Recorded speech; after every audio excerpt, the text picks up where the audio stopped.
যারা কোরআনে হাফেজের দাদা হয়েছেন, কোরআনে হাফেজের মা হয়েছেন, কোরআনে হাফেজের দাদি হয়েছেন, কোরআনে হাফেজের মামা হয়েছেন, কোরআনে হাফেজের চাচা হয়েছেন, তাদের কপাল কত ভালো। যদি ঈমান নিয়ে মরতে পারেন, গুনার কারণে যদি জাহান্নামে চলে যান, কিন্তু এই আপনার আত্মীয়, আপনার এই পরিবারের সদস্য থেকে একটা কোরআনে হাফেজ থাকার কারণে এই কোরআনে হাফেজ আপনাকে সাফায়াত করে জান্নাতে নিয়ে যাবে। জোরে জোরে বলেন সুবহানাল্লাহ। হাদিস শরীফের মধ্যে, কিতাবের মধ্যে উল্লেখ করেছে চার প্রকার সন্তানের মা বাপ সৌভাগ্যবান। কয় সন্তানের? চার প্রকার সন্তানের মা বাবা সৌভাগ্যবান। চার প্রকার সন্তানের মা বাপ সৌভাগ্যবান। এর মধ্যে এক নম্বর হলো শহীদ, যার সন্তান শহীদ হয়েছে। শহীদের মা বাবা ভাগ্যবান, কারণ শহীদ ব্যক্তি বিনা হিসাবে জান্নাতে যাবে। আর এই ব্যক্তি যাকে জান্নাতে নেওয়ার জন্য সুপারিশ করবে, আল্লাহ তাআলা তার সাফায়াত কবুল করে তাকেও জান্নাতে দিয়া দিবে। জোরে জোরে বলেন সুবহানাল্লাহ। সময় সম্পূর্ণ ঘটনা তো বলতে পারবো না। দুই নম্বর হলো হাফেজে কোরআন। হাফেজে কোরআনকে জান্নাতে যাওয়ার জন্য আল্লাহ নির্দেশ করবেন।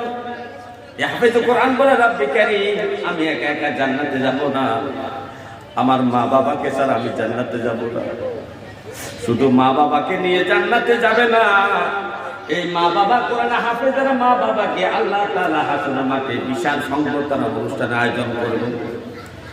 নবীজি বলছেন, কেমন সংবর্ধনা হবে? হাসরের মাঠে লক্ষ লক্ষ অসংখ্য অসংখ্য মানুষ থাকবে। সুন্দর একটা টেস্ট করা হবে। এই টেজের মধ্যে কোরআনে হাফেজের আব্বা আম্মাকে উঠাইয়া নূরের তাজ, নূরের সিংহাসনের রাজা বাদশাদের মতো রাজা বাদশাদের পোশাক পরাবে। নূরের তাজ মাথায় দিয়া সুলগানে সুলগানে হাসরবাসীকে মাতোয়ারা করে দেওয়া হবে যে কোরআনের পিতা মাতা, কোরআনে হাফেজের পিতা মাতাকে তোমরা দেখে নাও, যারা কত কষ্ট করে সন্তানকে কোরআনে হাফেজ বানাইছে, কত কষ্ট করে টাকা পয়সা সন্তানের জন্য খরচ করেছে, কত কত জ্বালাতনের মধ্যে সহ্য করেছে। একটা 7 বছরের বাচ্চা মা বুকে ঘুমানোর কথা, কিন্তু মা কোরআন হাফেজ বানানোর জন্য তার মায়া, তার মহাব্বত, তার ভালোবাসাকে পরিত্যাগ করে সন্তানটাকে মাদ্রাসায় দিয়ে থাকে।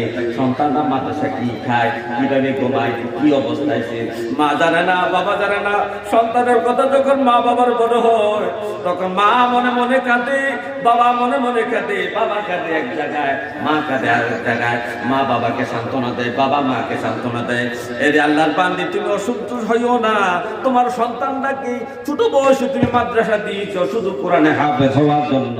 কোরআনে হাফেজ যদি সন্তান হইতে পারে, আমাদের এই কষ্ট, আমাদের এই চেষ্টা সাধনা সব কিছু সফল হয়ে